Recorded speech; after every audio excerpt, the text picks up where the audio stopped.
చూడండి, ఎంత మంచిగా ఆత్మీయ జీవితం ప్రారంభిస్తాం, ఎంత చక్కగా మారు మనసులు కూడా పొందుతాం, ఒక్కొక్కసారి బాప్తిస్మాలు కూడా పొందుతాం, చక్కగా ఆరాధనలో ఉంటాం, ప్రార్థనలో ఉంటాం.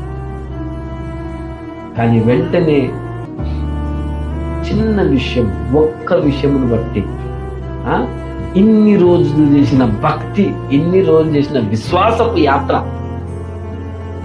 ఇన్ని పొందిన మేళ్లను, దేవుడు చూపిన ఇంత ప్రేమను తృణీకరించి కాదని ఎటువైపు చూస్తున్నాం? మళ్ళీ మనము లోకపు వైపు, పాపం వైపు, అపవిత్ర వైపు, నిర్జీవ క్రియల వైపు, వెనకాల సుఖ కోరిక, కొంచెము ఆశ, పేరు, కొంచెం ప్రతిష్ట, నీ యొక్క అంతరంగపు యొక్క మనస్సాక్షి, నీ హృదయాన్ని చూడండి, ఆలోచన చెయ్యండి.